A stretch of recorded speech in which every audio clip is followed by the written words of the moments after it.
aragti fayow oo aynu u baahannahay warmurtiyoodkoodiina halkan ayaanu ka dhigaysanay waxay ku midaysan yihiin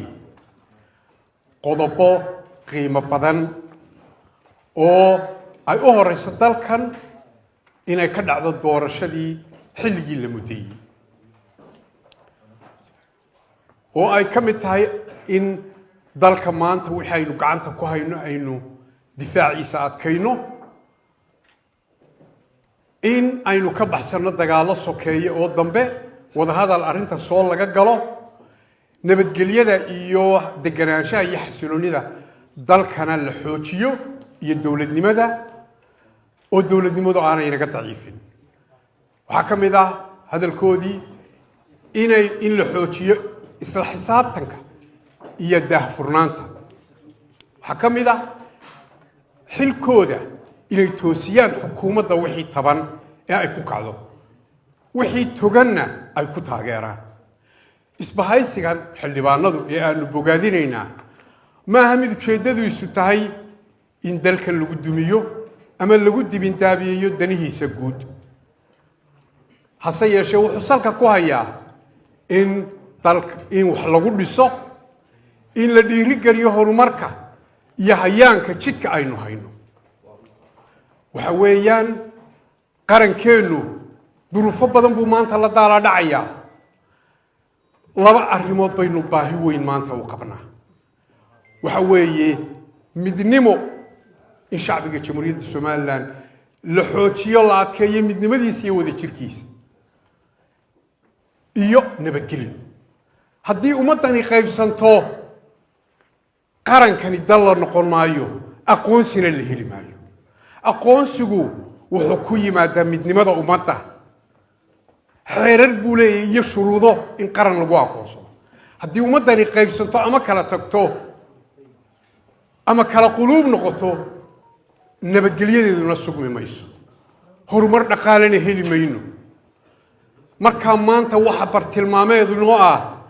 inaynu khilaafkii ina ragaadiyey maadaama aynu ka heshiinay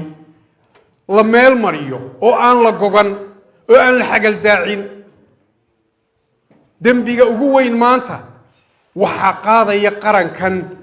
dibindaabyadiisa cidda dibindaabiyeysa doorashada ama xagal daacisa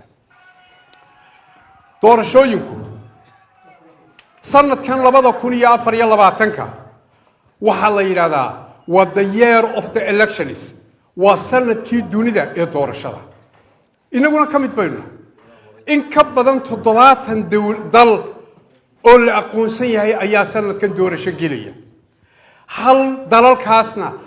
hal dal oo doorashadiisa laga warwaraya kuma jiro mid waliba waxay leedahay waqti cayiman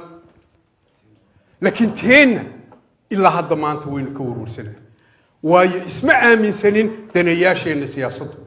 cidda laga doonaya kalsoonida waa madaxweynaha jamhuuriyadda somalilan iyo xisbiga talada haya waxay wadaan ee kale dana qaranana waa lagala shaqaynayaa laakiin waxa u horeeya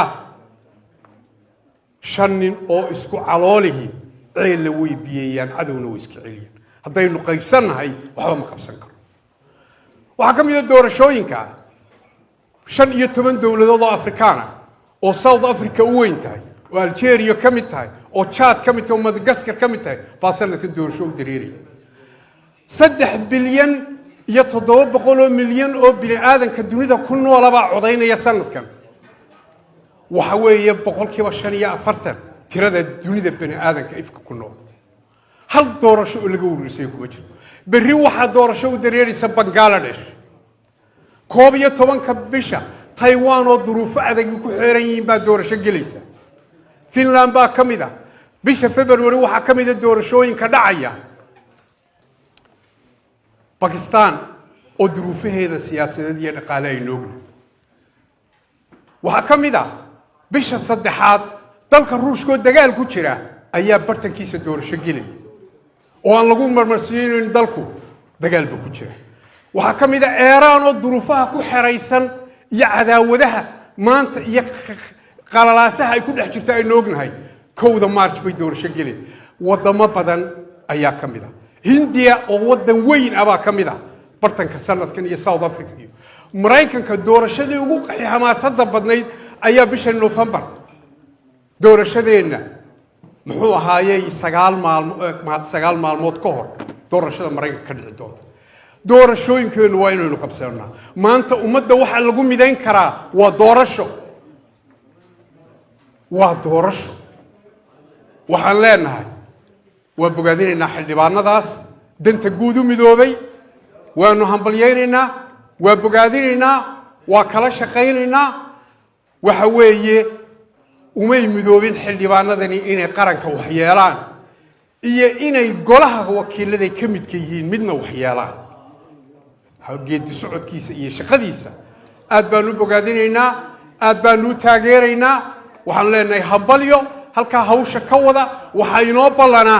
ومدهان إنه مدونه dalkan in doorasho ka dhacdo nabadgelyo dawladeena inuu adkayno cadawgeena inuu dhinac uga soo wada jeedno dhamaantii buu wad mahadsantii. Assalamu alaykum wa rahmatullahi wa barakatuh.